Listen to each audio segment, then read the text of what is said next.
The night was cold on the edge of the colony. Wind howled across the metal walls of the small outpost. Inside, one human man sat alone by the fire. Listening to the storm outside, his name was Daniel, and for many months he had lived without company. He liked the silence, or at least he thought he did. But that night the silence broke. A weak knock echoed on his steel door. At first he thought it was the wind, a loose pipe maybe, but then the knock came again. Slow and desperate, Daniel stood, heart beating fast. No one ever came here. Not at night, not in this storm. He took his rifle from the wall, just in case, and opened the door. There she was. An alien woman stood trembling in the snow. Her body thin, her clothes torn. Her skin glowed faintly in the moonlight. A soft silver blue, her eyes were wide, shining with both fear and hope. She looked half frozen, half broken. Yet she whispered in a voice so soft he could barely hear. "I can cook, I can clean, I can stay silent, please. Let me in." The words cut through him. He expected her to ask for food or warmth, but instead she offered herself as if she was nothing, as if her only value was to work and stay quiet. Daniel did not answer at once. He stared at her, trying to understand. Was this a trick? Was she dangerous? Or was she truly desperate? The wind pushed snow against her legs. Her hands shook as she held them together. Begging, Daniel lowered his rifle slowly. "Come inside," he said at last, his voice firm but gentle. She stepped in quickly, bowing her head as if afraid. The heat from the fire touched her skin and she almost collapsed. Daniel shut the door and locked it. Still cautious, she stood near the wall, not daring to move until he gave permission. "What is your name?" Daniel asked. Her lips trembled before she answered. "Lyra." It was a beautiful name, but she said it like it carried shame. Daniel handed her a blanket and she wrapped it around her body. Hiding her shivers, for a moment neither spoke. He watched her with curious eyes. She kept glancing at the floor. Waiting for orders, Daniel frowned, feeling a strange anger in his chest. Why did she speak like that? Why did she believe she must cook, clean, and stay silent to deserve help? "You are safe here," he told her, but she shook her head quickly. "No one is safe, not me. Not here." The way she said it made the fire crackle louder. Daniel leaned forward. "Who is after you?" Her eyes widened with fear, but she did not answer. Instead, she whispered, "If I work for you, if I stay quiet, will you not send me back?" The question chilled him. Send her back to who or to what, he wanted to ask again, but he saw her trembling hands clutching the blanket tighter. It was clear she had suffered. Clear she had learned only how to beg for survival. Daniel stood and moved to the window. Looking out into the storm, the snow fell heavier, covering the land in white silence, but in that silence, he thought he heard something else. A sound far away, maybe engines, maybe voices. He frowned, unease growing in his chest. Whoever she was running from might be closer than he thought. When he turned back, she was already cleaning the floor with a torn piece of cloth. Her body weak, her movements slow, but still she worked. Daniel walked over and took the cloth from her hand. "You don't have to do that," he said, her eyes filled with confusion, as if no one had ever spoken those words to her before. He gave her food, and she ate like someone who had not seen a meal in days. He gave her water and she drank with shaking hands. Daniel sat across from her, his rifle still leaning against the wall. He did not know who Lyra truly was. He did not know what danger followed her. But one thing was clear in his mind. That night was only the beginning. The knock on his door had changed everything. The storm raged outside through the night, but inside Daniel's outpost there was uneasy silence. Lyra sat close to the fire, her silver blue skin glowing softly in the dim light. Her eyes lowered, her body tense like a prisoner waiting for judgment. Daniel watched her from across the small room, trying to understand who she was, and why she had appeared at his door in such a broken state. She kept whispering words to herself when she thought he was not listening. Words like cook, clean, silent, serve. As if they were chains around her mind, Daniel frowned, because she did not act like a guest. She acted like property when he gave her food. She ate quickly but always paused halfway, waiting to see if he would take it away. When he offered her the blanket again, she held it close but whispered thanks as if she feared punishment for using it too long. He asked her simple questions, but she gave no real answers. "Where are you from?" "Far," she replied. "Why were you outside in the storm?" "I was looking for shelter," she said, her voice breaking. Her answers were like closed doors, always hiding what was behind. Daniel had seen many alien races in his time on the colony. But Lyra's behavior was different. It was not just fear of the storm. It was fear of being seen, fear of being found. He noticed how often she turned toward the door, as if expecting it to burst open at any moment. And when the wind howled louder, she flinched like someone who had lived too long under threat. Later, when Daniel went to check the power lines outside, he caught her cleaning the floor again. Her hands moved slowly, weak from hunger, but she worked as if it was her duty. He placed a firm hand on her shoulder and said, "Stop. You don't need to do that," but she froze, her breath shallow, her eyes wide. As if she thought he was about to strike her, Daniel pulled his hand back quickly, realizing she had been trained to expect violence. His chest tightened with anger, not at her, but at whoever had broken her this way. That night, when he returned inside, he found her sitting by the fire, staring at the flames. Her eyes were wet, but no tears fell. He sat down across from her and spoke gently. "You are safe here. You don't have to beg. You don't have to stay silent. You can speak." Lyra shook her head quickly. No, if I speak too much. If I say the wrong thing, they will find me. They will punish me."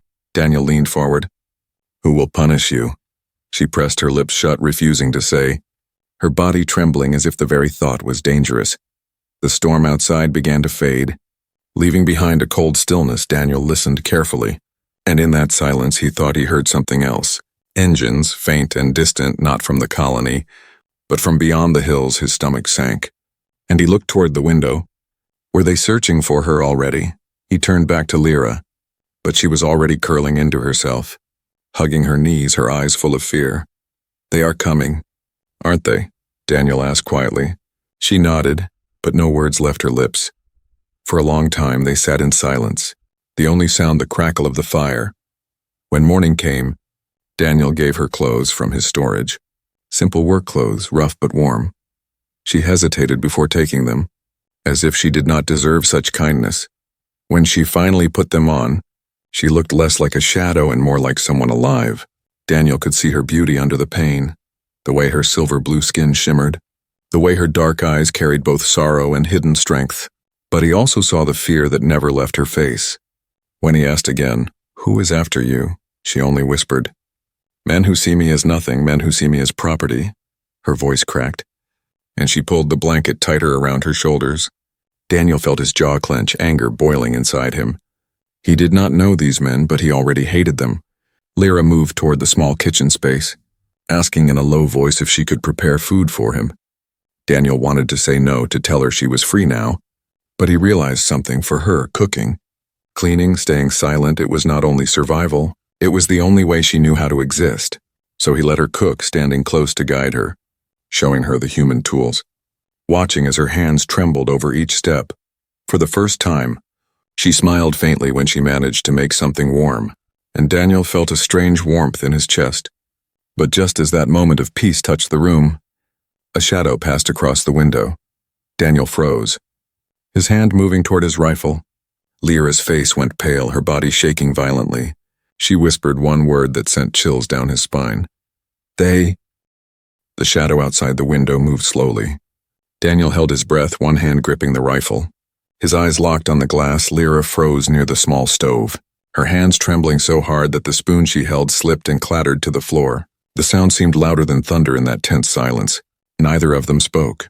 They only listened, waiting. The shadow passed again, longer this time. Daniel's heart pounded in his chest. His instincts told him this was not just a traveler, not just a stranger caught in the storm. He gestured for Lyra to stay still. She crouched low, her wide eyes full of terror, her body ready to vanish into the floor if she could. Daniel moved slowly to the door, pressed his ear against the steel. At first, nothing but the wind, then faint voices carried by the cold air. Not human voices, alien, deep, harsh, speaking a language Lyra clearly understood. Her lips moved silently, as if she was repeating their words in her mind. Then she whispered with shaking breath, "They are hunting me." Daniel tightened his grip on the rifle. He had guessed as much, but hearing it confirmed made the danger real. He glanced back at her, crouched by the fire like a cornered animal. She looked at him with pleading eyes, the same eyes that had begged for shelter the night before. For a moment, he wondered why he should risk his life for someone he barely knew. But deep inside, the answer came without effort. Because no one deserved to live like this. Hunted, broken, silenced. The voices outside grew louder, then faded into the storm again. Daniel waited until the sound of engines drifted away. Only then did he let out the breath he had been holding. He lowered the rifle, but his eyes stayed hard. "They will come back," Lyra whispered, her voice so quiet it was almost lost to the crackle of the fire. "They never stop. Not until they have me again." Daniel sat down across from her, setting the rifle beside him. "Tell me why," he said firmly. "Tell me what they want from you." She shook her head quickly. "If I speak it, if I even say too much, they will know. They will hear." Her fear was so deep it looked like superstition, but the way her body shook told Daniel it was something more. It was lived experience burned into her soul.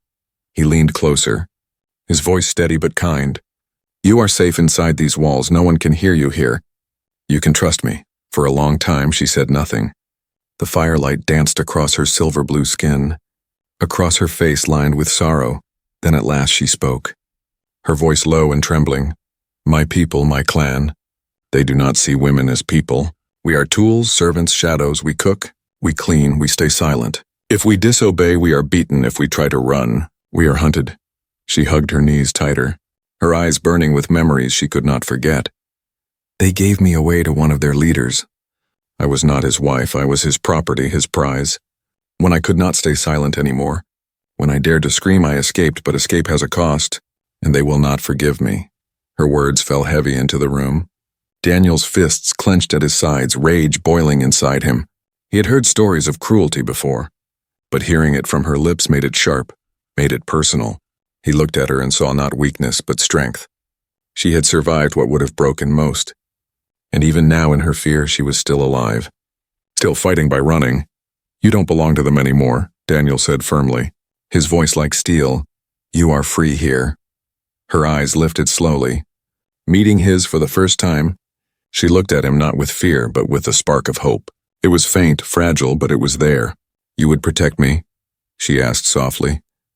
Daniel did not hesitate. Yes, something in her broke at that word. Her shoulders shook. Her lips trembled. Tears finally fell, silent but heavy. She covered her face with her hands as if ashamed of her own weakness. Daniel did not move closer, but he let the silence speak. The fire cracked, the storm howled, but inside the small outpost something began to change. Lyra was no longer just a stranger at his door. She was a soul slowly learning to trust again. When her tears slowed, she whispered, "If I stay, they will come for you too." Daniel gave a small, grim smile. "Let them try." His words carried no fear, only quiet certainty, for the first time since she had entered his home. Lyra let herself believe she was not alone. But far beyond the hills, engines roared again. The hunters were already closer than either of them realized, and the fragile trust born in that night would soon be tested with fire and blood. The morning sun never broke through the thick clouds that hung over the colony. It was gray and heavy, the kind of day where even the light seemed tired. Daniel stood outside his outpost, scanning the horizon with sharp eyes. He could feel it in his bones. Trouble was coming behind him. Lyra remained inside, pressing her hands together, praying to gods he did not know. Her body shook with fear, but her voice stayed silent. She knew what was coming too by noon. The sound reached the colony, engines, not human ones. Deeper, heavier, built for intimidation. Dust rose on the horizon as dark shapes appeared. Slowly rolling toward the small cluster of human homes, the colonists came out of their shelters staring nervously. Few had weapons. Fewer had courage to use them. They were farmers, traders, miners, not soldiers. And the sight of alien raiders made their blood run cold. Daniel gripped his rifle tighter, his jaw set. He could see them now. Armored figures climbing out of their transports. Tall, broad, their skin darker than Lyra's, marked with scars and symbols of power. Their eyes gleamed like predators, cold and merciless. They spread across the colony like wolves, shouting in their harsh tongue. Daniel understood none of it, but the meaning was clear. They were looking for something. Or someone inside the outpost. Lyra crouched low, listening to the voices she knew too well. Her body froze, her breath caught in her throat. She whispered to herself, "They found me. They found me." When Daniel returned and locked the door, she almost screamed. He put a hand on her shoulder. "Stay calm. Stay quiet." But she shook her head violently. "You don't understand. They will not leave. They will search every house, every room. They will burn everything until they find me. Outside, The alien leader raised his voice, speaking in broken human tongue. "We search runaway female. She is ours. Give her. And no harm." The colonists exchanged nervous looks, none of them daring to answer. Daniel's anger burned hot. The words alone enough to confirm everything Lyra had said. She was property to them, nothing more. He felt the urge to march outside and tell them to leave. But he knew better. This was not a fight he could win in the open. Not yet. The raiders began going door to door. Their heavy boots crashed against metal floors, their hands tearing through belongings. Families stood helpless as their homes were searched. Anyone who resisted was struck down with fists or weapons. The colony filled with screams, the smell of smoke, the sound of fear. Lyra pressed her hands against her ears, rocking back and forth, whispering, "They will find me, they will take me back. They will kill you." Daniel crouched in front of her, gripping her shoulders firmly. "Listen to me, they will not take you. I won't allow it." Her eyes met his, wide and desperate. "How can you fight them?" she whispered. "They are many." "You are one." Daniel gave a small, grim smile. "One human can be enough." The pounding on his door came suddenly. A fist like thunder against steel. The walls shook with the force of it. "Open!" the voice roared, deep and cruel. Lyra gasped, her body curling into a corner. Daniel raised his rifle. His eyes cold, his mind sharp. He had fought before. On Earth, on colonies, against worse odds. Fear was not new to him, and neither was defiance. The pounding came again, louder, the lock threatening to break. Daniel whispered to Lyra, "Down the cellar now. Don't make a sound." She hesitated, tears in her eyes, but obeyed, slipping into the hidden space beneath the floor. He shut the hatch gently, covering it with a rug. The pounding became a crash as the door burst inward. 3 armored raiders stormed inside, weapons ready, eyes scanning. Daniel stood tall in the middle of the room. Rifle aimed, his voice was steady. "This is my home." "You're not welcome," the raiders sneered, spreading out, their heavy boots crushing the floor. One spoke in rough human tongue. "We search, you move, or you die." Daniel did not move. For a long moment the room was silent. Only the fire crackled. Then, with a sudden roar, one raider lunged forward. The shot echoed like thunder. Daniel's rifle spat fire. The raider collapsed with a scream. Armor torn open, the other 2 roared with rage. Swinging their heavy weapons, Daniel ducked behind the table, firing again. The room filled with smoke and chaos. Lyra clutched her mouth in the cellar, silent tears streaming, hearing the battle above. Every thud, every shout, every shot felt like it would be the end.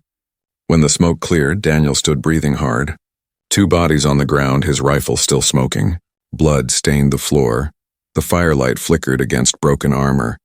He spat on the ground, his eyes burning with fury. He knew this was only the beginning. Killing them would bring more. The hunters would not stop. Not now, not ever. From the cellar, Lyra pushed the hatch open, crawling out with shaking hands.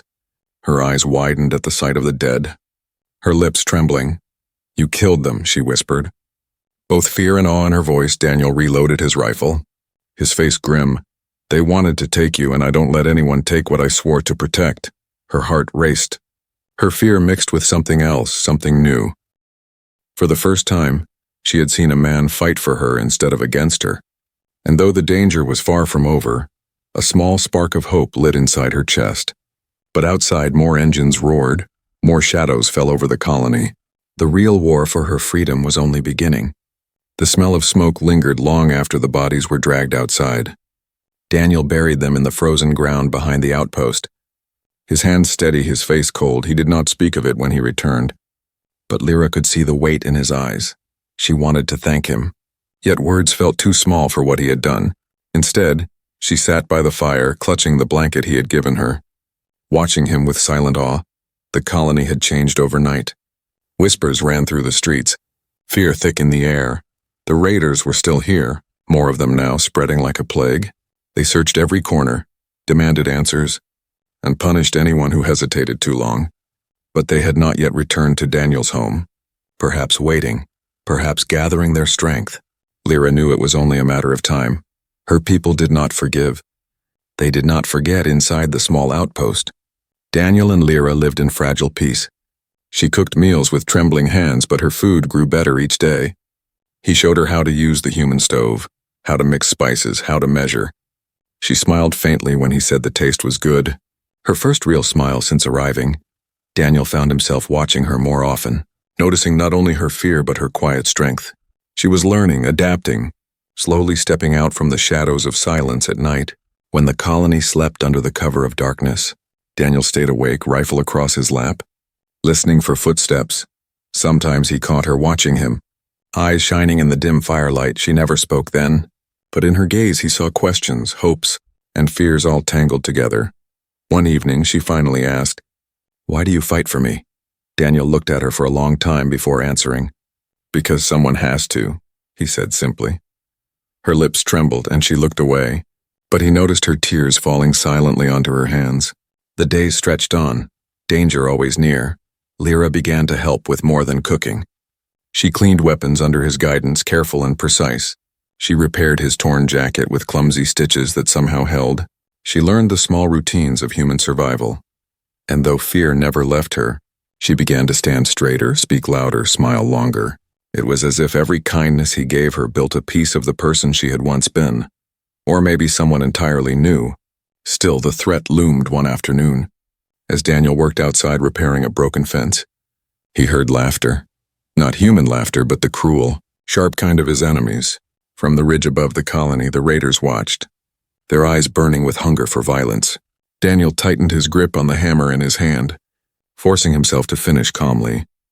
But when he returned inside, he told Lyra, "They are circling closer." Her face went pale, her hands shaking. "They will take me back." Daniel shook his head firmly. "Not while I breathe." That night, a storm rolled in, covering the colony with thick snow. The raiders kept to their machines, their shadows barely seen through the white veil. Inside, Daniel taught Lyra how to hold the rifle. Her hands uncertain but willing, she hesitated, whispering, "I was never allowed to hold weapons." He adjusted her grip gently. "Now you are allowed, now you must learn." Her eyes met his, filled with both fear and determination. It was a fragile moment, but it was also powerful. She was no longer only a runaway. She was beginning to fight for herself. Later, when she lay by the fire, she whispered words he almost missed. "Where I come from, no man protects, no man listens. No man sees us but you. You are different." Daniel turned toward her, his voice calm but certain. "I'm not different, I'm just human. And humans don't look away when someone needs help." She closed her eyes, her lips forming the faintest of smiles, and for the first time, she allowed herself to sleep without fear. But Daniel did not sleep. He sat by the window, staring into the storm, his rifle ready. The bond between them had grown stronger. He could feel it, yet so had the danger. The raiders had not left, they had only been waiting. And he knew the night was coming when they would strike again. Not to search, not to question, but to kill. As the fire burned low and the storm howled outside, Daniel whispered into the silence, "They'll have to go through me first." In the cellar below, Lyra stirred in her sleep, whispering his name like a prayer. Neither of them knew if the days ahead would bring survival or death, but both knew one thing was certain. They were no longer alone. The storm passed, leaving the colony wrapped in silence, but that silence was not peace. It was the breath before war. Daniel felt it in the ground, in the way the colonists avoided his eyes, in the way even the wind seemed to whisper warnings. The raiders had waited long enough, and now they were ready at dawn. The first shots rang out, a loud crack split the air. Followed by screams, Daniel grabbed his rifle, his heart steady even as the colony erupted in chaos. Lyra clutched his arm, her eyes wide with terror. "They are here," she whispered, her voice breaking. Daniel nodded, loading his weapon with quick, practiced movements. "You stay in the cellar," he ordered. "Don't come out unless I call you." But she shook her head, tears in her eyes. "They will kill you. I can't hide while you fight alone." Her voice trembled but carried a strength he had not heard before. Daniel looked at her for a long moment, then pressed a pistol into her hand. "Then stay close. And don't miss." The colony burned. Shadows of raiders spread across the streets, dragging colonists from their homes, demanding answers. They shouted Lyra's name, describing her in cruel detail. Each word cut her like a blade. Each threat made her shrink deeper behind Daniel's shoulder. But Daniel stood tall, his rifle raised, his jaw set. He would not surrender her. Not to them, not to anyone. The first wave came hard. 3 raiders storming his door, Daniel's rifle roared. 2 fell before their boots touched the floor. The third crashed into him with brute force, metal armor smashing against his chest. Daniel staggered but drove his knife upward. The raider fell with a guttural cry. Lyra fired the pistol, the shot wild but true enough to send another figure sprawling outside. She gasped, shaking, but Daniel shouted, "Good, keep going!" "Don't stop." More came, their weapons blazing. The outpost shook with fire. Walls splintered, smoke filled the air. Daniel dragged Lyra behind the overturned table, returning fire with steady hands. Every shot he made counted, every movement sharp and precise. Lyra covered her ears at the noise, but she did not look away. She saw him fight like no man she had ever known, not as a master, not as an owner, but as a protector. The colony outside was chaos. Colonists screamed, some resisted, others fled. But Daniel's defiance lit something inside them. A few men and women picked up tools, rifles, whatever they had, and joined the fight. The raiders expected fear, but instead they met resistance. Human stubbornness, human fire. Daniel pushed forward, shouting orders like a soldier born to lead. "Flank left, cover the windows. Hold your ground." The colonists followed, and for the first time the hunters faltered. Lyra stayed close, her pistol shaking in her hands, but her eyes fierce. She fired when she had to, and each shot gave her more courage. Hours passed like minutes, bodies fell, fire spread. The colony became a battlefield. Daniel was cut across the arm, blood soaking his sleeve, but he kept fighting. Lyra tore a strip from her dress and tied it around his wound without hesitation. "You will not fall," she whispered. "Not for me." Her words were desperate but filled with fire. By nightfall, the raiders pulled back, regrouping at the edge of the colony. Their leader stood tall, his armor scarred but unbroken, his voice echoing like thunder. "You cannot keep her, human. She belongs to us." "This is not your fight," Daniel stepped forward, rifle in hand, his voice sharp and strong. "Then make it my fight, but know this, I don't lose what I protect," the leader snarled. Retreating into the shadows, Daniel knew this was not victory. Not yet. It was only a pause, a moment to breathe. The real storm had not passed. It had only gathered strength. Inside the broken outpost, Lyra sank to the floor, her body shaking with exhaustion, her hands still gripping the pistol, her eyes locked on Daniel, filled with fear but also something deeper. "You stood for me, you fought for me." "Why?" she whispered. Daniel sat beside her, his breath heavy, his voice calm. "Because you are not property, you are not theirs. You are free." Her tears fell silently, not of fear this time, but of something new, hope. The fire crackled low. The colony groaned with wounds. But in that fragile night among smoke and blood, Lyra realized something she had never dared to dream. She was not alone anymore, and for the first time the word freedom felt real. The night was heavy after the battle. Smoke rose from burned homes. The cries of the wounded carried through the colony. Daniel stood outside his broken outpost, rifle in hand, scanning the dark hills. He knew the raiders would come back. Their leader's words still echoed in his ears. But for now there was quiet, a fragile space to breathe behind him. Lyra stepped carefully into the open air, her blanket around her shoulders, her face pale but her eyes burning with something new. She had spent her life hiding, silent, unseen. Yet here she was, standing beside a human who refused to let her vanish again. She whispered, "They will return, they never stop." Daniel nodded slowly. "Then we make them stop." The colonists gathered around, worn and frightened but no longer powerless. Some carried makeshift weapons. Others brought supplies. They looked to Daniel, their faces full of desperate hope. One man spoke, "You stood against them. You killed their warriors. We will follow you, if you lead us." Daniel's jaw tightened. He had never asked to lead, but he saw the truth in their eyes. Without unity, they would all fall. He nodded once. "Then we fight together." Lyra watched as the humans prepared, her heart trembling. She had expected to be a burden, something that brought only suffering. But now she saw something else. Her presence had given Daniel purpose, and his courage had given the colony strength. It was a circle of defiance she had never known. And she was no longer just a runaway. She was part of it. When dawn broke, the raiders returned. Their transports thundered down the hills, their banners sharp against the rising sun. The leader stepped forward, his voice booming across the frozen ground. "Give her, or all of you die." His words were law among his kind, but to human ears they were only fuel. Daniel raised his rifle, his voice carrying across the colony. "She is not yours, she never was, she is free. And if you want her, you face all of us." A roar rose from the colonists. A sound of defiance, the raiders sneered, their weapons gleaming, and the final battle began. The clash was brutal. Blades against rifles, fire against fire, screams mixing with the crack of gunshots. Daniel fought at the front, his movements sharp, his strength born from fury. Beside him, Lyra moved through the chaos, not hiding this time, but standing with those who fought. She fired her pistol, each shot trembling but true, and though her body shook with fear, her eyes never closed. She would not return to chains, not again. The colony burned brighter than before, but it also stood stronger. Humans fought with desperation, with unity, with the unbreakable fire of survival. For every colonist that fell, 2 more rose in their place. The raiders, fierce and brutal, began to falter. They had expected an easy hunt, not a storm of human rage. At the center of the field, Daniel faced the leader. The alien towered over him, his weapon gleaming, his voice filled with hate. "You are one man, human. You cannot change what we are." Daniel's eyes burned, his rifle steady. "Maybe not, but I can change what she is. She is free, and that is enough."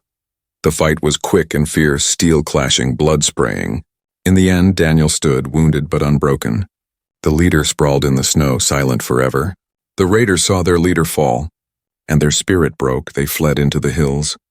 Leaving their dead behind, the colony stood battered but alive. For the first time, victory was theirs. Lyra walked to Daniel, her hands trembling, her eyes wide with tears. "You fought for me," she whispered. "You bled for me. No one has ever done this." Daniel leaned on his rifle, his voice tired but steady. "I told you, you are not property. You are not theirs. You are free." She shook her head slowly, stepping closer. "No, I'm not just free, I'm alive. Because of you," the colonists cheered, voices rising like thunder. But in that moment, Daniel only saw her. Standing tall, no longer broken, no longer silent, her chains had shattered. Not just by escape, but by choice. She whispered the words she once begged, but now they were different, filled with strength instead of fear. "I can cook, I can clean, but I will not stay silent." "Not anymore," Daniel smiled faintly, his eyes meeting hers. "Then stay, not as a servant, but as yourself." The fire of dawn touched the colony, painting the snow in gold. Everything had changed. One human, one runaway, one fight for freedom. And from that moment, the world was no longer the same.